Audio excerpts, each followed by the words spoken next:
Welcome to my channel magical manifest. ನಿಮ್ಮೆಲ್ಲರಿಗೂ ಸ್ವಾಗತ. ನಮಸ್ಕಾರ. ಇವತ್ತು ಒಂದು ತುಂಬಾ ಇಂಟ್ರೆಸ್ಟಿಂಗ್ ವಿಷಯದ ಬಗ್ಗೆ ಮಾತಾಡೋಣ. ಕೇವಲ 2 ವಾಕ್ಯಗಳನ್ನು ಬಳಸಿ 24 ಗಂಟೆಗಳಲ್ಲಿ ಹಣವನ್ನು ಆಕರ್ಷಿಸುವುದು ಹೇಗೆ ಅಂತ. ಈ ತರಹದ ಟೈಟಲ್ ನೋಡಿದ ತಕ್ಷಣ ಸ್ವಲ್ಪ ಸಂಶಯ ಬರುತ್ತಲ್ವಾ? ಖಂಡಿತ. ಆದರೆ ಇವತ್ತು ಅದರ ಹಿಂದಿನ ಟೆಕ್ನಿಕ್ ಅಂದರೆ ಆ ಭಾಷೆಯ ಬಳಕೆ ಬಗ್ಗೆ ಆಳವಾಗಿ ನೋಡೋಣ. ಹಣದ ಜೊತೆಗಿನ ಸಂಬಂಧವನ್ನು ಸಂಪೂರ್ಣವಾಗಿ ಬದಲಾಯಿಸೋಕೆ ನೀವು ರೆಡಿ ಇದ್ದೀರಾ? ನೋಡಿ, ನಾವಿಲ್ಲಿ ಮಾತನಾಡ್ತಿರೋದು ಸುಮ್ಮನೆ ಅಫರ್ಮೇಷನ್ಗಳ ಬಗ್ಗೆ ಅಲ್ಲ. ಇದಕ್ಕೂ ಮಿಗಿಲಾದ ನೇರವಾಗಿ ಯೂನಿವರ್ಸ್ದ ಜೊತೆ ಮಾತಾಡೋ 2 ಪವರ್ಫುಲ್ ಕಮಾಂಡ್ಸ್ಗಳ ಬಗ್ಗೆ. ಯೂನಿವರ್ಸ್ಗೆ ನಿಮ್ಮ ಶ್ರಮದ ಅಗತ್ಯವಿಲ್ಲ. ಅದಕ್ಕೆ ಬೇಕಿರುವುದು ನಿಮ್ಮ ಅಧಿಕಾರಯುತ ಧ್ವನಿ. ಕೇವಲ 2 ವಾಕ್ಯಗಳು ನಿಮ್ಮ ಆರ್ಥಿಕ ಪರಿಸ್ಥಿತಿಯನ್ನೇ ಬದಲಿಸಬಲ್ಲವು. ನೀವು ಬೇಡುವುದನ್ನು ನಿಲ್ಲಿಸಿ ಆಜ್ಞಾಪಿಸುವುದನ್ನು ಕಲಿಯಬೇಕು.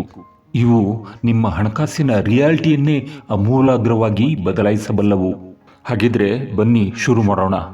ಎಷ್ಟೇ ಪ್ರಯತ್ನ ಪಟ್ಟರೂ, ಎಷ್ಟೆಲ್ಲ ಮ್ಯಾನಿಫೆಸ್ಟೇಷನ್ ಟೆಕ್ನಿಕ್ ಬಳಸಿದ್ರೂ ಅಯ್ಯೋ ನಮ್ಮ ಆಸೆಗಳೆಲ್ಲ ಯಾಕೆ ಕೈಗೆ ಸಿಕ್ಕಿಲ್ಲ ಅಂತ ಅನಿಸ್ತಿದೆಯಾ? ಮುಖ್ಯವಾಗಿ ಹಣದ ವಿಚಾರದಲ್ಲಿ ಬೇಕು ಬೇಕು ಅಂದಷ್ಟು ಅದು ದೂರ ಓಡ್ತಿದೆ ಅಂತ ಫೀಲ್ ಆಗ್ತಿದೆಯಾ? ನೋಡಿ, ಈ ತರಹದ ನಿರಾಶೆ ತುಂಬಾನೇ ಕಾಮನ್. ಆದರೆ ಇದರ ಹಿಂದಿರೋ ನಿಜವಾದ ಕಾರಣನೇ ಬೇರೆ. ಇವತ್ತು ನಾವು ಆ ಸಮಸ್ಯೆಯ ಬೇರಿಗೆ ಕೈ ಹಾಕೋಣ. ಹೆಚ್ಚಿನವರು ಯೂನಿವರ್ಸ್ ಜೊತೆ ತಪ್ಪು ಭಾಷೆಯಲ್ಲಿ ಮಾತಾಡ್ತಾರೆ. ಉದಾಹರಣೆಗೆ, ನನಗೆ ಹಣ ಬೇಕು ಅಥವಾ ದಯವಿಟ್ಟು ಇದು ವರ್ಕ್ ಆಗಲಿ. ಈ ತರಹದ ಮಾತುಗಳು ಆಕ್ಚುಯಲಿ ಕೊರತೆಯನ್ನೇ ಸೂಚಿಸುತ್ತೆ. ಇಲ್ಲಿ ಒಂದು ವಿಷಯ ಅರ್ಥ ಮಾಡ್ಕೋಬೇಕು.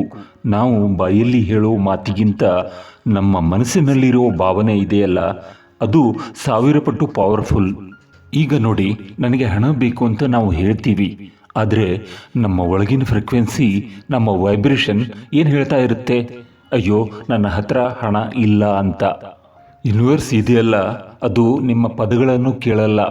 ಬದಲಿಗೆ ಆ ಇಲ್ಲ ಅನ್ನೋ ಫ್ರೀಕ್ವೆನ್ಸಿಯನ್ನೇ ಹಿಡಿದುಕೊಳ್ಳುತ್ತೆ. ಏನಿದು ಫ್ರೀಕ್ವೆನ್ಸಿ? ಇದು ನಮ್ಮ ಭಾವನಾತ್ಮಕ ಸ್ಥಿತಿ ಅಥವಾ ಮನಸ್ಥಿತಿ. ಈಗ ಇಲ್ಲಿರೋದು ಕೊರತೆಯ ಮನಸ್ಥಿತಿ. ನಾವು ಮಾಡೋ ಅತಿ ದೊಡ್ಡ ತಪ್ಪಂದ್ರೆ ಇದೇನೆ. ಹೌದು, ಇದನ್ನೇ ಬೆಗ್ಗಿಂಗ್ ಲ್ಯಾಂಗ್ವೇಜ್, ಬೇಡುವ ಭಾಷೆ ಅಂತ ಕರೆಯೋದು. ಒಬ್ಬರ ಸ್ವಂತ ಅನುಭವ ಈಗ ಕೇಳಿ. ಅವರು 3 ವರ್ಷ ಅಫರ್ಮೇಷನ್ ಹೇಳಿದ್ರು, ವಿಜುವಲೈಸೇಷನ್ ಮಾಡಿದ್ರು. ನಾನು ಶ್ರೀಮಂತ, ನನ್ನ ಹತ್ರ ತುಂಬ ಹಣ ಇದೆ ಅಂತೆಲ್ಲ ಹೇಳ್ಕೊಂಡ್ರು. ಆದರೆ ಏನೂ ಬದಲಾಗಿರಲಿಲ್ಲ. ಯಾಕಂದರೆ ಬಾಯಲ್ಲಿ ಹಾಗೆ ಹೇಳ್ತಿದ್ರು, ಆದರೆ ಮನಸ್ಸಿನ ಆಳದಲ್ಲಿ ಛೇ, ಇದು ಯಾವಾಗ ಆಗುತ್ತೋ, ಇನ್ನೂ ಯಾಕಾಗ್ತಿಲ್ಲ ಅನ್ನೋ ಒಂದು ಬೇಡಿಕೆಯ ಅನುಮಾನದ ಧ್ವನಿ ಇತ್ತು. ನಮ್ಮ ಮಾತು ಮತ್ತು ನಮ್ಮ ಆಳವಾದ ನಂಬಿಕೆ ಮಧ್ಯೆ ಸಂಘರ್ಷ ಇದ್ದಾಗ ನಂಬಿಕೆಯೇ ಗೆಲ್ಲುತ್ತೆ. ಹಾಗಾದರೆ ಈ ಬೇಡಿಕೊಳ್ಳುವ ಮನಸ್ಥಿತಿಯಿಂದ ಆಜ್ಞಾಪಿಸೋ ಮನಸ್ಥಿತಿಗೆ ಹೋಗೋದು ಹೇಗೆ? ಇದೊಂದು ರೀತಿ ವಿಷದ ಚಕ್ರ. ನಾವು ಇಲ್ಲ ಅನ್ನೋ ಭಾವನೆಯನ್ನ ಹೊರಗೆ ಕಳಿಸಿದ್ರೆ ಯೂನಿವರ್ಸ್ ಕೂಡ ಸರಿ ಹಾಗೆ ಆಗಲಿ ಅಂತ ಹೇಳಿ ಇನ್ನಷ್ಟು ಇಲ್ಲದಿರೋ ಪರಿಸ್ಥಿತಿನೇ ನಮ್ಮ ಮುಂದೆ ತಂದು ನಿಲ್ಲಿಸುತ್ತೆ. ನಾವು ಕಾಯ್ತಾನೆ ಇದ್ರೆ ಜೀವನ ಪೂರ್ತಿ ಕಾಯುವುದು ಗ್ಯಾರಂಟಿ. ಈ ಸೈಕಲ್ನಿಂದ ನಾವು ಹೊರಗೆ ಬರಲೇಬೇಕು. ನೀವು ಕಠಿಣ ಪರಿಶ್ರಮ ಪಡುತ್ತಿದ್ದರೂ ಫಲಿತಾಂಶ ಏಕೆ ಸಿಗುತ್ತಿಲ್ಲ? ರಾತ್ರಿ 11 ಗಂಟೆಗೆ ಬ್ಯಾಂಕ್ ಖಾತೆ ಚೆಕ್ ಮಾಡುವುದು, ಅಫರ್ಮೇಷನ್ ಹೇಳುವುದು, ದೇವರಲ್ಲಿ ಪ್ರಾರ್ಥಿಸುವುದು, ಇವೆಲ್ಲವೂ ವಿಫಲವಾಗುತ್ತಿವೆ. ಏಕೆಂದರೆ ನೀವು ಬೇಡುವ ಭಾಷೆ ಮಾತನಾಡುತ್ತಿದ್ದೀರಿ. ಯೂನಿವರ್ಸ್ಗೆ ನಿಮ್ಮ ಮಾತುಗಳು ಅರ್ಥವಾಗುವುದಿಲ್ಲ. ಅದಕ್ಕೆ ನಿಮ್ಮ ಫ್ರೀಕ್ವೆನ್ಸಿ ಮಾತ್ರ ಕೇಳಿಸುತ್ತದೆ. ಭಾಷಾಂತರದ ದೋಷ. ನೀವು ಹೇಳುತ್ತಿರುವುದಕ್ಕೂ ಯೂನಿವರ್ಸ್ ಕೇಳುವುದಕ್ಕೂ ಇರುವ ವ್ಯತ್ಯಾಸ. ನಾನು ಹೇಳುವ ಮಾತು ನನಗೆ ಹಣ ಬೇಕು, ಆದರೆ ಯೂನಿವರ್ಸ್ ಕೇಳುವುದು ನನ್ನ ಬಳಿ ಹಣವಿಲ್ಲ. ಈ ಕೆಲಸ ಆಗಲಿ ಎಂದು ನಾನು ಬಯಸುತ್ತೇನೆ. ಇದರ ಅರ್ಥ, ಇದರ ಬಗ್ಗೆ ಅನುಮಾನವಿದೆ, ದಯವಿಟ್ಟು ನನಗೆ ಸಹಾಯ ಮಾಡು ಅಂತೂ ನಾನು ಹೇಳಿದರೆ ಅದರ ಅರ್ಥ ನಾನು ಅಸಹಾಯಕ, ಶಕ್ತಿಹೀನ. ಬಯಸುವುದು ಎಂದರೆ ಕೊರತೆಯನ್ನು ಸಾರಿದಂತೆ. ಸರಿ, ಹಾಗಾದರೆ ಈ ಬೇಡುವ ಭಾಷೆಯನ್ನು ಬಿಟ್ಟು ಸಮೃದ್ಧಿಯ ಭಾಷೆಯಲ್ಲಿ ಮಾತನಾಡುವುದು ಹೇಗೆ? ಉತ್ತರ ತುಂಬಾನೇ ಸಿಂಪಲ್, ಆದರೆ ಅಷ್ಟೇ ಪವರ್ಫುಲ್. ನಾವು ಮಾಡಬೇಕಾಗಿರುವುದು ಇಷ್ಟೇ. ನಮ್ಮ ಫ್ರೀಕ್ವೆನ್ಸಿಯನ್ನು ಚೇಂಜ್ ಮಾಡಬೇಕು. ಒಂದು ಕ್ಷಣ ಹೀಗೆ ಯೋಚನೆ ಮಾಡಿ. ಒಂದು FM ರೇಡಿಯೋ ಸ್ಟೇಷನ್ ಥರ ನಿಮಗೆ 101.3 FM ಕೇಳಬೇಕು ಅಂತ ಆಸೆ, ಆದರೆ ನಿಮ್ಮ ರೇಡಿಯೋ ಟ್ಯೂನ್ ಆಗಿರೋದು 98.5 FMಗೆ. ಹಾಡು ಪ್ಲೇ ಆಗ್ತಾನೇ ಇದೆ, ಆದರೆ ನೀವು ಸರಿಯಾದ ಫ್ರೀಕ್ವೆನ್ಸಿಯಲ್ಲಿ ಇಲ್ಲದೆ ಇರೋದ್ರಿಂದ ಅದನ್ನು ಕೇಳೋಕ್ಕಾಗ್ತಿಲ್ಲ. ಹಣ ಮತ್ತು ಸಮೃದ್ಧಿ ಕೂಡ ಸೇಮ್ ಟು ಸೇಮ್. ಅವು ನಮ್ಮ ಸುತ್ತಮುತ್ತಾನೇ ಇವೆ, ಆದರೆ ಪಡ್ಕೊಳ್ಕಾಗ್ತಿಲ್ಲ. ನಾವು ಮಾಡಬೇಕಾಗಿರೋದು ಇಷ್ಟೇ, ನಮ್ಮ ಫ್ರೀಕ್ವೆನ್ಸಿನ ಅದಕ್ಕೆ ಮ್ಯಾಚ್ ಮಾಡೋದು. ನಿಮ್ಮ ಸುತ್ತಮುತ್ತ ಫ್ರೀಕ್ವೆನ್ಸಿಗಳು ಇವೆ, ಕಣ್ಣಿಗೆ ಕಾಣಲ್ಲ, ಆದರೆ ಸರಿಯಾಗಿ ಟ್ಯೂನ್ ಮಾಡಿದರೆ ಹಾಡು ಕೇಳುತ್ತೆ ಅಲ್ವಾ? ಪರಿಹಾರ: ಸ್ಟೇಷನ್ ಬದಲಿಸಿ, 2 ಆಜ್ಞೆಗಳ ಮೂಲಕ ನಿಮ್ಮ ತರಂಗಾಂತರವನ್ನು ಬದಲಾಯಿಸಿ. ಓಕೆ, ಈಗ ನಾವು ಸೊಲ್ಯೂಷನ್ ಕಡೆ ಬರೋಣ. ಮೊದಲನೆಯ ಹೆಜ್ಜೆ. ಇದು ಸುಮ್ಮನೆ ಹೇಳುವ ಒಂದು ವಾಕ್ಯ ಅಲ್ಲ, ಇದು ನಿಮಗೂ ಹಣಕ್ಕೂ ನಡುವೆ ಇರೋ ಪವರ್ಫುಲ್ ಡೈನಾಮಿಕ್ ಇದೆಯಲ್ಲ, ಅದನ್ನು ಸಂಪೂರ್ಣವಾಗಿ ಉಲ್ಟಾ ಮಾಡುವ ಒಂದು ಕಮಾಂಡ್. ಸರಿ, ಫಸ್ಟ್ ಕಮಾಂಡ್, ಮೊದಲನೆಯ ಆಜ್ಞೆ. ಹಣ ನನ್ನ ಧ್ವನಿಯನ್ನು ಹಿಂಬಾಲಿಸುತ್ತದೆ. ಮನಿ ಫಾಲೋಸ್ ಮೈ ವಾಯ್ಸ್. ಈಗ ಇದನ್ನ ಒಂದು ಸಲ ಮನಸ್ಸಿನಲ್ಲಾದರೂ ಸರಿ, ಗಟ್ಟಿಯಾಗಿದ್ರೂ ಸರಿ ಹೇಳಿ ನೋಡಿ. ಹಣ ನನ್ನ ಧ್ವನಿಯನ್ನು ಹಿಂಬಾಲಿಸುತ್ತದೆ. ಈ ಪದಗಳಲ್ಲಿರುವ ಅಧಿಕಾರವನ್ನು, ಆ ಪವರನ್ನು ಫೀಲ್ ಮಾಡಿ. ಇಲ್ಲಿ ನಾವು ಬೇಡ್ತಾ ಇಲ್ಲ, ಬದಲಿಗೆ ಡೈರೆಕ್ಷನ್ ಕೊಡ್ತಾ ಇದ್ದೀವಿ. ನೋಡಿ, ಇಲ್ಲಿ ಇಡೀ ಆಟವೇ ಬದಲಾಗೋಯ್ತು. ಇಷ್ಟು ದಿನ ನಾವು ಹಣದ ಹಿಂದೆ ಓಡ್ತಾ ಇದ್ವಿ, ಈಗ ಹಣ ನಮ್ಮ ಹಿಂದೆ ಬರ್ತಾ ಇದೆ. ನಮ್ಮ ಧ್ವನಿಯಲ್ಲಿ ಒಂದು ಹೊಸ ಅಥಾರಿಟಿ, ಒಂದು ಹೊಸ ಪವರ್ ಬಂದಿದೆ. ಸೊ ನನಗೆ ಹಣ ಬೇಕು ಅನ್ನೋದು ಒಂದು ವೀಕ್ನೆಸ್ನ ಸಂಕೇತ, ಆದರೆ ಹಣ ನನ್ನ ಧ್ವನಿಯನ್ನು ಹಿಂಬಾಲಿಸುತ್ತದೆ ಅನ್ನೋದು ಇದೆಯಲ್ಲ, ಅದು ಅಚಲವಾದ ನಂಬಿಕೆ, ಒಂದು ಸರ್ಟನಿಟಿಯ ಸಂಕೇತ. ಯೂನಿವರ್ಸ್ ಸ್ಪಂದಿಸೋದು ಇಂಥ ಖಚಿತತೆಗೆ ಮಾತ್ರ. ಇದು ನಮ್ಮ ಗುರುತನ್ನೇ, ಅಂದರೆ ಐಡೆಂಟಿಟಿಯನ್ನೇ ಬದಲಾಯಿಸಿಬಿಡುತ್ತೆ. ಅಂದರೆ ನನಗೆ ಹಣ ಬೇಕು ಅಂದಾಗ ನಾವು ಹಣವನ್ನು ಬೆನ್ನಟ್ಟುವವರು, ಆದರೆ ಹಣ ನನ್ನ ಧ್ವನಿಯನ್ನು ಹಿಂಬಾಲಿಸುತ್ತದೆ ಅಂದಾಗ ನಾವು ಆಕರ್ಷಣೆ ಮಾಡುವವರಾಗ್ತೀವಿ. ನೋಡೋಕೆ ಇದು ಸರಳ ವಾಕ್ಯ, ಆದರೆ ತುಂಬ ಶಕ್ತಿಶಾಲಿ. ಪವರ್ ಡೈನಾಮಿಕ್ಸ್ ಶಿಫ್ಟ್ ಆಗುತ್ತೆ. ಇದು ಆಸೆಯ ಧ್ವನಿಯಲ್ಲ, ಇದು ಅಧಿಕಾರದ ನಿಶ್ಚಿತತೆಯ ಧ್ವನಿ. ಜೋರಾದ ಧ್ವನಿಯಲ್ಲ, ಅಧಿಕಾರಯುತ ಧ್ವನಿ ಮುಖ್ಯ. ಒಬ್ಬ ಯಜಮಾನ ತನ್ನ ನಾಯಿಯನ್ನು ಕರೆದಾಗ ನಾಯಿ ಬರುತ್ತದೆ, ಏಕೆಂದರೆ ಯಜಮಾನನ ಧ್ವನಿಯಲ್ಲಿ ಅಧಿಕಾರವಿರುತ್ತದೆ. ಅಲ್ಲಿ ಗೋಗರಿಕೆ ಇಲ್ಲ, ಅಲ್ಲಿ ಸಂಶಯವಿಲ್ಲ. ಹಣವೂ ಹಾಗೆಯೇ. ಹಣ ನನ್ನ ಧ್ವನಿಯನ್ನು ಹಿಂಬಾಲಿಸುತ್ತದೆ ಎಂದು ಹೇಳುವಾಗ ಅದು ಒಂದು ಸತ್ಯದಂತೆ, ಫ್ಯಾಕ್ಟ್ ಇರಲಿ. ಈಗ ಒಂದು ಘಟನೆ ನೋಡೋಣ. ಒಬ್ಬರಿಗೆ ಒಂದು ಬಿಸಿನೆಸ್ಗೆ 10 ದಿನದೊಳಗೆ ದುಡ್ಡು ಬೇಕಿರುತ್ತೆ, ತುಂಬ ಅರ್ಜೆಂಟ್. ಹಳೆಯ ಅಭ್ಯಾಸದಂತೆ ಅವರು ಗಾಬರಿಯಾಗಿ ಎಲ್ಲರಿಗೂ ಫೋನ್ ಮಾಡಿ ಹೇಳಬಹುದಿತ್ತು, ಆದರೆ ಈ ಸಾರಿ ಅವರು ಅದನ್ನು ನಿಲ್ಲಿಸಿ ಶಾಂತವಾಗಿ ಕುಳಿತು ಹಣ ನನ್ನ ಧ್ವನಿಯನ್ನು ಹಿಂಬಾಲಿಸುತ್ತದೆ ಅಂತ ಹೇಳೋಕೆ ಶುರು ಮಾಡಿದ್ರು. ಅಂದರೆ ಬೆನ್ನಟ್ಟೋದನ್ನು ಸಂಪೂರ್ಣವಾಗಿ ನಿಲ್ಲಿಸಿದ್ರು. ಆಮೇಲೇನಾಯ್ತು? ಇಲ್ಲಿಂದ ಕತೆ ಇಂಟ್ರೆಸ್ಟಿಂಗ್ ಆಗತ್ತೆ. ಮೊದಲ 7 ದಿನ ಏನೂ ಆಗಲಿಲ್ಲ, ಆದರೆ 8ನೇ ದಿನ 1 ವರ್ಷದಿಂದ ಮಾತಾಡದ ಹಳೆ ಕ್ಲೈಂಟ್ ಒಬ್ಬರು ತಾವಾಗಿಯೇ ಕಾಲ್ ಮಾಡಿ, ಒಂದು ಪ್ರಾಜೆಕ್ಟ್ ಇದೆ, ಶುರು ಮಾಡ್ಬೋದಾ ಅಂತ ಕೇಳ್ತಾರೆ. 9ನೇ ದಿನ 8 ತಿಂಗಳಿಂದ ಮರೆತು ಹೋಗಿದ್ದ ಒಂದು ರಿಫಂಡ್ ಅವರ ಅಕೌಂಟಿಗೆ ಬರುತ್ತೆ ಅನಿಶ್ಚಿತವಾಗಿ. 10ನೇ ದಿನ ತಿಂಗಳುಗಳ ಹಿಂದೆ ಕಾಫಿ ಶಾಪ್ನಲ್ಲಿ ಭೇಟಿಯಾಗಿದ್ದ ಒಬ್ಬ ವ್ಯಕ್ತಿ ಕಾಲ್ ಮಾಡಿ ಒಂದು ಅವಕಾಶದ ಬಗ್ಗೆ ಮಾತಾಡ್ತಾರೆ. ಅಂದರೆ ಅವರಿಗೆ ಬೇಕಾದಷ್ಟು ಹಣ, ಅದಕ್ಕಿಂತ ಜಾಸ್ತಿನೇ ಬಂತು. ಇದು ಕೋಇನ್ಸಿಡೆನ್ಸ್, ಅಂದರೆ ಕಾಕತಾಳೀಯ ಇರಬಹುದಾ? ಅಥವಾ ಅವರ ಮನಸ್ಥಿತಿ ಬದಲಾದಾಗ ಅವರ ನಡವಳಿಕೆ ಬದಲಾಗಿ ಅದು ಈ ಫಲಿತಾಂಶಕ್ಕೆ ಕಾರಣವಾಯಿತಾ? ಬಹುಶಃ ಎರಡೂ ಇರಬಹುದು. ಸೈಕಾಲಜಿ ಪ್ರಕಾರ ನಾವು ಹತಾಶೆಯಿಂದ ವರ್ತಿಸಿದಾಗ ಜನರು ನಮ್ಮಿಂದ ದೂರ ಹೋಗ್ತಾರೆ, ಅದು ನಿಜ. ಆದರೆ ನಾವು ಶಾಂತವಾಗಿ ಆತ್ಮವಿಶ್ವಾಸದಿಂದ ಇದ್ದಾಗ ನಾವು ಹೆಚ್ಚು ಆಕರ್ಷಣೆ ಮಾಡ್ತೀವಿ. ಮೊದಲನೆಯ ಆಜ್ಞೆ, ಕಮಾಂಡ್, ನಮ್ಮ ಗುರುತನ್ನು ಬದಲಾಯಿಸುತ್ತೆ. ಆದರೆ ಅನುಮಾನ ಬಂದಾಗ ಏನು ಮಾಡೋದು? ಇದು ನಿಜವಾಗ್ಲೂ ವರ್ಕ್ ಆಗುತ್ತಾ ಎಂಬ ಪ್ರಶ್ನೆ ಬಂದೇ ಬರುತ್ತೆ. ಖಂಡಿತವಾಗಿ ಆ ಫ್ರೀಕ್ವೆನ್ಸಿ ಮತ್ತೆ ಬಿದ್ದೋಗುತ್ತೆ. ಬಹುಶಃ ಅದಕ್ಕಾಗಿಯೇ 2ನೇ ಕಮಾಂಡ್, ಆಜ್ಞೆ ಇರೋದು. ಆದರೆ 1 ನಿಮಿಷ, ಹಣ ನನ್ನ ಧ್ವನಿಯನ್ನು ಹಿಂಬಾಲಿಸುತ್ತದೆ ಅಂತ ಹೇಳಿದ ತಕ್ಷಣ ಹೊರಗಿನ ವಾಸ್ತವ ಬದಲಾಗಲ್ಲ. ಬಿಲ್ಗಳು ಬರೋದು ನಿಲ್ಲಲ್ಲ, ಖರ್ಚುಗಳು ಕಡಿಮೆ ಆಗಲ್ಲ.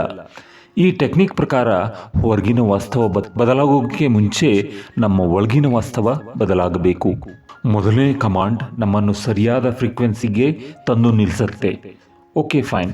ಆದರೆ ಈ ಎರಡನೇ ಕಮಾಂಡ್ ಇದೆಯಲ್ಲ, ಅದು ಫ್ರೀಕ್ವೆನ್ಸಿಗೆ ಒಂದು ಸೀಲ್ ಹಾಕಿ ಇದೇ ಫೈನಲ್ ಅಂತ ರಿಯಾಲಿಟಿನಲ್ಲಿ ಲಾಕ್ ಮಾಡಿಬಿಡುತ್ತೆ. ಇದು ನಮ್ಮ ಮಾತಿಗೆ ಕೊನೆಯ ಮಾತು ಅನ್ನೋ ಶಕ್ತಿ ಕೊಡುತ್ತೆ. ಸೊ ಎರಡನೇ ಆಜ್ಞೆ, ಸೆಕೆಂಡ್ ಕಮಾಂಡ್, ನನ್ನ ಮಾತೇ ಶಾಸನ ಅಷ್ಟೇ. ಇದರಲ್ಲಿ ಎರಡನೆಯ ಮಾತಿಲ್ಲ, ಡೌಟ್ ಇಲ್ಲ. ಇದು ರಿಕ್ವೆಸ್ಟ್ ಅಲ್ಲ, ಇದೊಂದು ಡಿಕ್ಲರೇಷನ್, ಘೋಷಣೆ, ಒಂದು ಫೈನಲ್ ಜಜ್ಮೆಂಟ್. ನಾವು ಹೇಳಿದ್ದು ಫೈನಲ್ ಅಷ್ಟೇ. ಯಾವಾಗ ನಾವು ನಮ್ಮ ಮಾತೇ ಕಾನೂನು, ಶಾಸನ ಅಂತ ಘೋಷಿಸ್ತೀವೋ ಅಲ್ಲಿಗೆ ಎಲ್ಲ ಅನುಮಾನ ಬಾಗಿಲುಗಳು ಕ್ಲೋಸ್. ಎನರ್ಜಿ ಎಲ್ಲಿಗೆ ಹೋಗಬೇಕು ಅಂತ ನಾವು ಕ್ಲಿಯರ್ ಆಗಿ ಆರ್ಡರ್ ಮಾಡ್ತಾ ಇದ್ದೀವಿ. ಹೊರಗಿನಿಂದ ಯಾರೋ ಬಂದು ಹೌದು ಇದು ವರ್ಕ್ ಆಗುತ್ತೆ ಅಂತ ಸರ್ಟಿಫಿಕೇಟ್ ಕೊಡೋ ಅವಶ್ಯಕತೆನೇ ಇಲ್ಲ. ನಾವು ಹೇಳಿದ್ವಿ ಅಂದರೆ ಮ್ಯಾಟರ್ ಎಂಡ್. ನನ್ನ ಮಾತೇ ಶಾಸನ, ಇದು ನಿಮಗೆ ಕೇಳೋಕೆ ಸ್ವಲ್ಪ ವಿಚಿತ್ರ ಅನಿಸುತ್ತೆ, ಸ್ವಲ್ಪ ಅಹಂಕಾರದ ಥರ. ಇದು ನಾವು ಹೊರಗಿನ ಜಗತ್ತಿಗೆ ಹೇಳೋ ಮಾತಲ್ಲ, ಇದು ನಮ್ಮ ಆಂತರಿಕ ಸಂಭಾಷಣೆ. ನಮ್ಮ ಮನಸ್ಸೊಳಗಿನ ಅನುಮಾನಗಳನ್ನು, ಭಯಗಳನ್ನು ಬಾಯಿ ಮುಚ್ಚಿಸೋಕೆ ಬಳಸೋ ಅಸ್ತ್ರ. ಇದು ನಿಮ್ಮ ಫ್ರೀಕ್ವೆನ್ಸಿಯನ್ನು ಸ್ಥಿರಗೊಳಿಸುತ್ತೆ. ಆಕಾಶ ನೀಲಿಯಾಗಿದೆ ಎಂದು ನೀವು ಹೇಗೆ ನಂಬುತ್ತೀರೋ ಹಾಗೆಯೇ ನಿಮ್ಮ ಮಾತು ಸತ್ಯ ಎಂದು ನಂಬಿ. ಅಲ್ಲಿ ಬಯಸುತ್ತೇನೆ ಅಥವಾ ಬಹುಶಃ ಎನ್ನೋ ಪದಗಳಿಗೆ ಜಾಗವಿಲ್ಲ.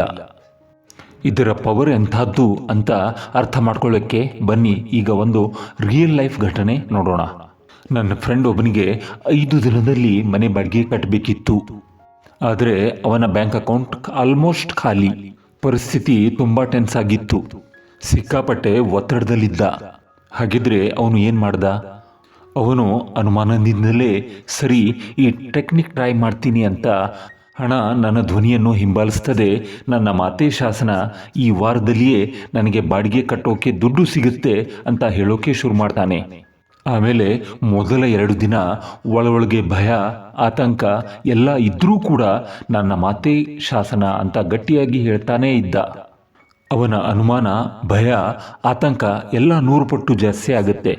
ಇದನ್ನ ಪ್ರತಿರೋಧ ಅಥವಾ ರೆಸಿಸ್ಟೆನ್ಸ್ ಅಂತ ಹೇಳ್ತಾರೆ. ನಮ್ಮ ಹಳೆ ನಂಬಿಕೆಗಳು ಹೊಸ ಆಜ್ಞೆಯ ವಿರುದ್ಧ ಹೋರಾಡುವುದು. ಆದರೆ ಅವನ ಛಲ ಬಿಡದೆ ಇಲ್ಲ, ನನ್ನ ಮಾತೇ ಶಾಸನ ಅಂತ ಹೇಳ್ತಾನೇ ಇರ್ತಾನೆ. ಆ ಪ್ರತಿರೋಧವನ್ನು ಮೀರಿ ನಿಂತಾಗ ಏನಾಯಿತು? 3ನೇ ದಿನ ಒಂದು ಮ್ಯಾಜಿಕ್ ಶುರುವಾಯಿತು. ಒಂದು ಇಮೇಲ್ ಬರುತ್ತೆ. ವರ್ಷಗಳ ಹಿಂದೆ ತಾನು ಸಹಾಯ ಮಾಡಿದ್ದ ಒಂದು ವ್ಯಕ್ತಿಯಿಂದ, ಹೇಗಿದ್ದೀಯಾ, ನಿನ್ನ ಸಹಾಯಕ್ಕೆ ನಾನು ಧನ್ಯವಾದ ಹೇಳಿರಲಿಲ್ಲ, ಸ್ವಲ್ಪ ಹಣ ಕಳಿಸ್ತಿದ್ದೀನಿ ಅಂತ ಹೇಳ್ತಾನೆ. 4ನೇ ದಿನ ಅವನು ಮರೆತು ಹೋಗಿದ್ದ ಒಂದು ಆ್ಯಪ್ನಿಂದ ಒಂದು ನೋಟಿಫಿಕೇಶನ್ ಬರುತ್ತೆ, ನಿಮ್ಮ ಕ್ಯಾಶ್ ಬ್ಯಾಕ್ ಆದಿದೆ ಅಂತ. 5ನೇ ದಿನ ಬಾಡಿಗೆ ಕಟ್ಟೋ ದಿನ. ಅವನ ಖಾತೆಯಲ್ಲಿ ಬಾಡಿಗೆಗೆ ಬೇಕಾದಷ್ಟು ಹಣ ಇರುತ್ತೆ. ಅಷ್ಟೇ ಅಲ್ಲ, ಸ್ವಲ್ಪ ಹೆಚ್ಚಾಗೇ ಇತ್ತು. ರಿಯಾಲಿಟಿ ಅವನ ಕಮಾಂಡ್ಗೆ ತಲೆ ಬಾಗಲೇಬೇಕಾಯಿತು. ಈ ಕತೆ ಕೇಳಿದಾಗ ಇದು ಕನ್ಫರ್ಮೇಷನ್ ಬಯಾಸ್ ಇರ್ಬೋದಾ ಅನಿಸುತ್ತೆ. ಅಂದರೆ ನಾವು ಏನನ್ನು ನಂಬ್ತೀವೋ ಅದಕ್ಕೆ ಪೂರಕವಾದ ಘಟನೆಗಳನ್ನು ಹೆಚ್ಚು ಗಮನಿಸ್ತೀವಿ ಅಲ್ವಾ? ಖಂಡಿತವಾಗಿ. ಯೂನಿವರ್ಸ್ ಅವನ ಆಜ್ಞೆಗಾಗಿ ಕಾಯುತ್ತಿತ್ತು. ಸೈಕಾಲಜಿ ಭಾಷೆಯಲ್ಲಿ ಹೇಳೋದಾದರೆ, ಅವನು ತನ್ನ ಮನಸ್ಸಿನ ಹತಾಶೆಯನ್ನು ನಿರೀಕ್ಷೆಗೆ ಬದಲಾಯಿಸಿದಾಗ ಅವನು ತನ್ನ ಸುತ್ತಮುತ್ತಲಿನ ಅವಕಾಶಗಳನ್ನು ಗಮನಿಸೋಕೆ ಶುರು ಮಾಡ್ದ. ಅವಕಾಶಗಳು ಅಲ್ಲಿಯೇ ಇದ್ದುವು, ಆದರೆ ಅವುಗಳನ್ನು ನೋಡೋ ದೃಷ್ಟಿಕೋನ ಇರಲಿಲ್ಲ. ಈ ಆಜ್ಞೆ ಆ ದೃಷ್ಟಿಕೋನವನ್ನು ಕೊಟ್ಟಿತು. ನೀವು ಹಣವನ್ನು ಆಕರ್ಷಿಸುವ ಒಂದು ಮ್ಯಾಗ್ನೆಟ್, ಕಾಂತ ಆಗ್ತೀರಿ. ನೀವು ನುಡಿದಿದ್ದು ವಾಸ್ತವವಾಗುತ್ತದೆ. ನೀವು ಕೇವಲ ಆಕರ್ಷಿಸುವುದಿಲ್ಲ, ನೀವು ಸೃಷ್ಟಿ ಮಾಡುತ್ತೀರಿ. ಸರಿ, ಈ ಪವರನ್ನು ನಮ್ಮ ಲೈಫ್ನಲ್ಲಿ ಅಳವಡಿಸಿಕೊಳ್ಳುವುದು ಹೇಗೆ ಅಂತ ಈಗ ನೋಡೋಣ. ಇದೊಂದು ದೈನಂದಿನ ಅಭ್ಯಾಸ. ಇದು ತುಂಬ ಸಿಂಪಲ್. ಕೇವಲ 2 ಸ್ಟೆಪ್ಸ್ ಇರೋ ಒಂದು ಡೈಲಿ ಪ್ರಾಕ್ಟೀಸ್ ಅಷ್ಟೇ. ಇದನ್ನು ಪ್ರಾಕ್ಟೀಸ್ ಮಾಡೋದು ತುಂಬಾ ಈಸಿ. ಸ್ಟೆಪ್ 1, ಪ್ರತಿದಿನ ಬೆಳಿಗ್ಗೆ ಕಣ್ಣು ಬಿಟ್ಟ ತಕ್ಷಣ, ಬೇರೆ ಏನೋ ಮಾಡೋಕ್ಕೆ ಮುಂಚೆ ನಿಮ್ಮ ಫೋನ್ ನೋಡೋಕೆ ಮುಂಚೆ ಈ ಎರಡೂ ಕಮಾಂಡ್ಗಳನ್ನು ಗಟ್ಟಿಯಾಗಿ ಒಂದು ಅಥಾರಿಟಿಯಿಂದ ಹೇಳಿ. ಹಣ ನನ್ನ ಧ್ವನಿಯನ್ನು ಹಿಂಬಾಲಿಸುತ್ತದೆ, ನನ್ನ ಮಾತೇ ಕಾನೂನು ಶಾಸನ. ಇನ್ನು ಸ್ಟೆಪ್ 2, ದಿನದ ಮಧ್ಯದಲ್ಲಿ ಯಾವಾಗಾದರೂ ಡೌಟ್, ಚಿಂತೆ, ಭಯ ಬಂದರೆ ತಕ್ಷಣ ಈ ಕಮಾಂಡ್ಗಳನ್ನು ರಿಪೀಟ್ ಮಾಡಿ. ಇದು ನಿಮ್ಮ ಪವರನ್ನು ರೀಸೆಟ್ ಮಾಡುತ್ತೆ. ನಿಮಗೆ ನೀವೇ ನೆನಪು ಮಾಡಿಕೊಳ್ಳಿ, ನಿಮ್ಮ ಮಾತೇ ಶಾಸನ. ಈ ಶಿಫ್ಟ್ ಎಷ್ಟು ದೊಡ್ಡದು ಅಂತ ಒಮ್ಮೆ ನೋಡಿ. ಹಳೆ ದಾರಿಯಲ್ಲಿ ನಾವು ಬೆನ್ನಟ್ಟೋರು, ಬೇಡವರು, ಕಾಯೋರು. ಆದರೆ ಈ ಹೊಸ ದಾರಿಯಲ್ಲಿ ನಾವು ಆಕರ್ಷಿಸುವವರು, ನಾವು ಕಮಾಂಡ್ ಮಾಡೋರು ಮತ್ತು ಅದರ ಪರಿಣಾಮವಾಗಿ ನಾವು ಕ್ರಿಯೇಟ್ ಮಾಡುವವರು. ಈ ಪ್ರಾಕ್ಟೀಸ್ ಬಗ್ಗೆ ಇನ್ನೊಂದು ಉದಾಹರಣೆ ಇದೆ. ತಿಂಗಳುಗಟ್ಟಲೆ ಕೆಲಸಕ್ಕೆ ಪ್ರಯತ್ನಿಸಿ ವಿಫಲಳಾಗಿದ್ದ ಮಹಿಳೆ ಒಬ್ಬಳು ಈ ಟೆಕ್ನಿಕ್ ಬಳಸೋಕೆ ಶುರು ಮಾಡ್ತಾರೆ. ಅವಳು ಪ್ರತಿದಿನ ಈ ಕಮಾಂಡ್ ಆಜ್ಞೆಗಳನ್ನು ಹೇಳ್ತಾ ಕೆಲಸವನ್ನು ಬೆನ್ನಟ್ಟೋದನ್ನು ಬಿಟ್ಟು, ಅಂದರೆ ಹೊಸದಾಗಿ ಅರ್ಜಿ ಹಾಕೋದು, ಫಾಲೋಅಪ್ ಮಾಡುವುದು ಎಲ್ಲವನ್ನೂ ನಿಲ್ಲಿಸಿಬಿಡ್ತಾಳೆ. ಇದು ತುಂಬ ಕಷ್ಟದ ನಿರ್ಧಾರ, ಯಾಕೆಂದರೆ ಸುಮ್ಮನೆ ಇರೋದು ನಮಗೆ ಕಷ್ಟ. ಆದರೆ ಅವಳು ಆ ನಂಬಿಕೆ ಮೇಲೆ ನಿಲ್ತಾಳೆ. 3ನೇ ದಿನ ಆಕೆ ದಿನಸಿ ಅಂಗಡಿಯಲ್ಲಿ ತರಕಾರಿ ತಗೊಳ್ತಿರ್ತಾಳೆ. ಆಗ ಅಪರಿಚಿತರೊಬ್ಬರು ಆಕೆಯ ಜೊತೆ ಮಾತು ಶುರು ಮಾಡ್ತಾರೆ. ಮಾತಿನ ಮಧ್ಯೆ ನೀವು ಏನು ಕೆಲಸ ಮಾಡ್ತಿದ್ರಿ ಅಂತ ಆ ವ್ಯಕ್ತಿ ಕೇಳ್ತಾರೆ. ಆಕೆ ತನ್ನ ಫೀಲ್ಡ್ ಬಗ್ಗೆ ಹೇಳಿದಾಗ ಆ ವ್ಯಕ್ತಿ ಹೇಳ್ತಾರೆ, ನನಗೆ ಗೊತ್ತಿರೋ ಒಂದು ಕಂಪ್ನಿಯಲ್ಲಿ ಇದೇ ಹುದ್ದೆಗೆ ತುರ್ತಾಗಿ ಒಬ್ಬರು ಹುಡುಕ್ತಿದ್ದಾರೆ, ನಿಮ್ಮ ರಿಸ್ಯೂಮ್ ಕಳಿಸ್ತೀರಾ ಅಂತ ಕೇಳ್ತಾರೆ. ನಂಬೋಕೆ ಆಗ್ತಿಲ್ಲ.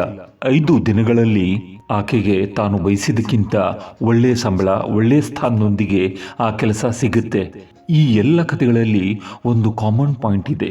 ಫಲಿತಾಂಶ ಸಿಕ್ಕಿದ್ದು ಅವರು ಪ್ರಯತ್ನ ನಿಲ್ಲಿಸಿದಾಗ, ತಮ್ಮ ಆಂತರಿಕ ಸ್ಥಿತಿಯನ್ನು ಬದಲಾಯಿಸಿದಾಗ. ಇಲ್ಲಿ ಕೆಲವು ಪ್ರಶ್ನೆಗಳು ಬರಬಹುದು. ತಕ್ಷಣ ಫಲಿತಾಂಶ ಸಿಗದಿದ್ರೆ ಏನು ಮಾಡಬೇಕು ಅಂತ ಕೇಳಿದರೆ ಉತ್ತರ, ನೀವು ಫಲಿತಾಂಶಕ್ಕಾಗಿ ಹುಡುಕ್ತಿದ್ರೆ ಅದು ಬೆನ್ನಟ್ಟುವ ಮನಸ್ಥಿತಿ. ಆಜ್ಞೆ ನೀಡಿ ಮರೆತು ಬಿಡಿ. ಇದು ಫಲಿತಾಂಶದಿಂದ ಬೇರ್ಪಡುವಿಕೆ ಅಥವಾ ಡಿಟ್ಯಾಚ್ಮೆಂಟ್ ಫ್ರಾಮ್ ಔಟ್ಕಮ್. ತುಂಬ ಶಕ್ತಿಶಾಲಿ ಟೆಕ್ನಿಕ್. ಇನ್ನೊಂದು ಪ್ರಶ್ನೆ, ಒಂದು ದಿನ ಹೇಳೋಕೆ ಮರೆತು ಹೋದರೆ ಏನು? ಇದಕ್ಕೆ ನೆನಪಾದಾಗ ಮತ್ತೆ ಹೇಳಿ. ಇದು ಪರಿಪೂರ್ಣತೆ, ಪರ್ಫೆಕ್ಟ್ ಬಗ್ಗೆ ಅಲ್ಲ, ಸ್ಥಿರತೆಯ ಬಗ್ಗೆ, ಕನ್ಸಿಸ್ಟೆನ್ಸಿ ಬಗ್ಗೆ. ಒಂದು ದಿನ ಜಿಮ್ಗೆ ಹೋಗೋಕೆ ಮರೆತರೆ ಎಕ್ಸರ್ಸೈಸ್ ಮಾಡುವುದನ್ನು ಬಿಟ್ಟು ಬಿಡಲ್ಲ ಹಾಗೆ. ಓಕೆ, ಹಾಗಾದರೆ ಇವತ್ತಿನ ನಮ್ಮ ಚರ್ಚೆಯ ಸಾರಾಂಶ ಏನು? ಈ ವಿಡಿಯೋದ ಪ್ರಮುಖ ಸಂದೇಶ, ನಮ್ಮ ಆರ್ಥಿಕ ವಾಸ್ತವವನ್ನು ಬದಲಾಯಿಸೋಕೆ ನಾವು ಮೊದಲು ನಮ್ಮ ಆಂತರಿಕ ಸಂಭಾಷಣೆಯನ್ನು, ನಮ್ಮ ಭಾಷೆಯನ್ನು ಬದಲಾಯಿಸಬೇಕು. ಕೊರತೆ ಮತ್ತು ಬೇಡಿಕೆಯ ಭಾಷೆಯಿಂದ ಅಧಿಕಾರ ಮತ್ತು ನಿಶ್ಚಿತತೆಯ ಭಾಷೆಗೆ ಬದಲಾಗುವುದು. ಇದು ಕೇವಲ ಪದಗಳನ್ನು ಗಿಳಿಪಾಠದಂತೆ ಹೇಳೋದಲ್ಲ, ಆ ಪದಗಳ ಹಿಂದಿನ ಶಕ್ತಿಯನ್ನು, ಭಾವನೆಯನ್ನು ಅನುಭವಿಸುವುದು. ಇದು ಸುಮ್ಮನೆ ಮೈಂಡ್ಸೆಟ್ ಚೇಂಜ್ ಅಷ್ಟೇ ಅಲ್ಲ, ಇದು ನಮ್ಮ ಐಡೆಂಟಿಟಿಯಲ್ಲಿ ಆಗುವ ಒಂದು ಫಂಡಮೆಂಟಲ್ ಬದಲಾವಣೆ. ಓಕೆ, ಈಗ ಈ ಪವರನ್ನು ನೆಕ್ಸ್ಟ್ ಲೆವೆಲ್ಗೆ ತೆಗೆದುಕೊಂಡು ಹೋಗೋಣ. ನೀವು ಇನ್ನೂ ಈ ಚಾನಲ್ಗೆ ಸಬ್ಸ್ಕ್ರೈಬ್ ಮಾಡಿಲ್ಲವಾದರೆ ದಯವಿಟ್ಟು ಸಬ್ಸ್ಕ್ರೈಬ್ ಮಾಡಿ. ಬಹಳಷ್ಟು ಜನ ಸಬ್ಸ್ಕ್ರೈಬ್ ಮಾಡಿದರೆ ಈ ವಿಡಿಯೋ ಇನ್ನಷ್ಟು ಜನರಿಗೆ ತಲುಪಲಿದೆ. ಈ ಟೆಕ್ನಿಕ್, ಇದನ್ನು ನಮ್ಮ ವೈಯಕ್ತಿಕ ಪ್ರಾಕ್ಟೀಸ್ ಆಗಿ ಮಾತ್ರ ಇಟ್ಕೊಳ್ಳೋದು ಬೇಡ. ಬನ್ನಿ ಈಗ ಇದಕ್ಕೊಂದು ಕಲೆಕ್ಟಿವ್ ಡಿಕ್ಲರೇಷನ್, ಒಂದು ಸಾಮೂಹಿಕ ಘೋಷಣೆ ಮಾಡೋಣ. ಈ 2 ಕಮಾಂಡ್ಗಳು ಒಟ್ಟಿಗೆ ಸೇರಿದಾಗ ಏನಾಗುತ್ತೆ? ಅದೊಂದು ಅನ್ಸ್ಟಾಪಬಲ್ ಫೋರ್ಸ್ ಆಗತ್ತೆ. ಹಣ ನನ್ನ ಧ್ವನಿಯನ್ನು ಹಿಂಬಾಲಿಸುತ್ತದೆ, ನನ್ನ ಮಾತೇ ಶಾಸನ. ಇದು ನಿಮ್ಮ ಹೊಸ ರಿಯಾಲಿಟಿ, ನಮ್ಮ ಹೊಸ ಮಂತ್ರ. ನೆನಪಿರಲಿ, ನಮಗೆ ಬೇಕಾಗಿರೋದು ಜಸ್ಟ್ ಈ 2 ಕಮಾಂಡ್ಗಳು. ನೋಡೋಕೆ ಸಿಂಪಲ್, ಆದರೆ ಇದರೊಳಗಿನ ಶಕ್ತಿ ಅಪಾರ. ನಮ್ಮ ರಿಯಾಲಿಟಿಯನ್ನು ರೀರೈಟ್ ಮಾಡುವ ಕೆಪಾಸಿಟಿ ಈ 2 ಆಜ್ಞೆಗಳಿಗಿದೆ. ರಿಯಲ್ ಮ್ಯಾಜಿಕ್ ಇರೋದೇ ಇಲ್ಲಿ. ಈ ಪ್ಲಾಟ್ಫಾರ್ಮ್ನಲ್ಲಿ ನಾವೊಬ್ಬರೇ ಇಲ್ಲ, ಸಾವಿರಾರು ಜನ ಒಂದೇ ಸಮಯದಲ್ಲಿ ಒಂದೇ ರೀತಿಯ ಫ್ರೀಕ್ವೆನ್ಸಿ ಕಳಿಸಿದಾಗ ಏನಾಗಬಹುದು ಅಂತ ಊಹಿಸಿ. ಅದೊಂದು ಬೃಹತ್ ಎನರ್ಜಿ ವೇವನ್ನು ಸೃಷ್ಟಿ ಮಾಡುತ್ತೆ. ಹಾಗಾಗಿ ಕೆಳಗೆ ಕಾಮೆಂಟ್ ಸೆಕ್ಷನ್ನಲ್ಲಿ ನಿಮ್ಮ ಘೋಷಣೆಯನ್ನು ಟೈಪ್ ಮಾಡಿ. ಅದು ಸುಮ್ಮನೆ ಒಂದು ಕಾಮೆಂಟ್ ಅಲ್ಲ, ಅದು ಈ ಒಂದು ಕಲೆಕ್ಟಿವ್ ಎನರ್ಜಿಗೆ ನಾವು ಸೇರಿಸೋ ನಮ್ಮ ಪಾಲಿನ ಶಕ್ತಿ. ಹಾಗಿದ್ರೆ ಇನ್ಯಾಕೆ ವೇಟ್ ಮಾಡೋದು? ನಿಮ್ಮ ಹೊರ ರಿಯಾಲಿಟಿಯನ್ನು ಘೋಷಣೆ ಮಾಡೋಕ್ಕೆ ಟೈಮ್ ಬಂದಿದೆ. ಈಗಲೇ ಕೆಳಗೆ ಕಾಮೆಂಟ್ ಬಾಕ್ಸ್ಗೆ ಹೋಗಿ ನಿಮ್ಮ ಅಧಿಕಾರವನ್ನು ಡಿಕ್ಲೇರ್ ಮಾಡಿ. ಹಣ ನನ್ನ ಧ್ವನಿಯನ್ನು ಹಿಂಬಾಲಿಸುತ್ತದೆ. ಮನಿ ಫಾಲೋಸ್ ಮೈ ವಾಯ್ಸ್. ನನ್ನ ಮಾತೇ ಶಾಸನ. ಮೈ ವರ್ಡ್ ಈಸ್ ಲಾ. ಈ ಪವರ್ಫುಲ್ ಮೂಮೆಂಟ್ನ ಭಾಗವಾಗಿ ನಿಮ್ಮ ಡಿಕ್ಲರೇಷನ್ಗಾಗಿ ನಾವೆಲ್ಲ ಕಾಯ್ತಾ ಇದ್ದೀವಿ. ಇದೇ ಟೆಕ್ನಿಕ್ಕನ್ನು ಹಣಕಾಸಿನ ವಿಷಯಗಳನ್ನು ಬಿಟ್ಟು ಜೀವನದ ಬೇರೆ ಏರಿಯಾ ಈ ಕ್ಷೇತ್ರಗಳಿಗೆ ಅನ್ವಯಿಸಿದರೆ ಏನಾಗಬಹುದು ಯೋಚಿಸಿ. ಉದಾಹರಣೆಗೆ ಆರೋಗ್ಯದ ಬಗ್ಗೆ ನಾನು ಆರೋಗ್ಯವಾಗಿರಲು ಬಯಸ್ತೀನಿ ಅನ್ನೋ ಬದಲು ನನ್ನ ಮಾತೆ ಶಾಸನ ನನ್ನ ದೇಹವು ಆರೋಗ್ಯವಾಗಿದೆ ಅಂತ ಆಂತರಿಕವಾಗಿ ಹೇಳಿದರೆ ನಮ್ಮ ನಡವಳಿಕೆ ಆಹಾರ ಪದ್ಧತಿ ಮೇಲೆ ಯಾವ ರೀತಿ ಪರಿಣಾಮ ಬೀರಬಹುದು, ಅಥವಾ ಸಂಬಂಧಗಳ ಬಗ್ಗೆ ಈ ರೀತಿ ಘೋಷಣೆ ಮಾಡಿದಾಗ ಏನಾಗಬಹುದು ಯೋಚಿಸಿ. ಮತ್ತೆ ಮುಂದಿನ ವಿಡಿಯೋನಲ್ಲಿ ಭೇಟಿಯಾಗೋಣ.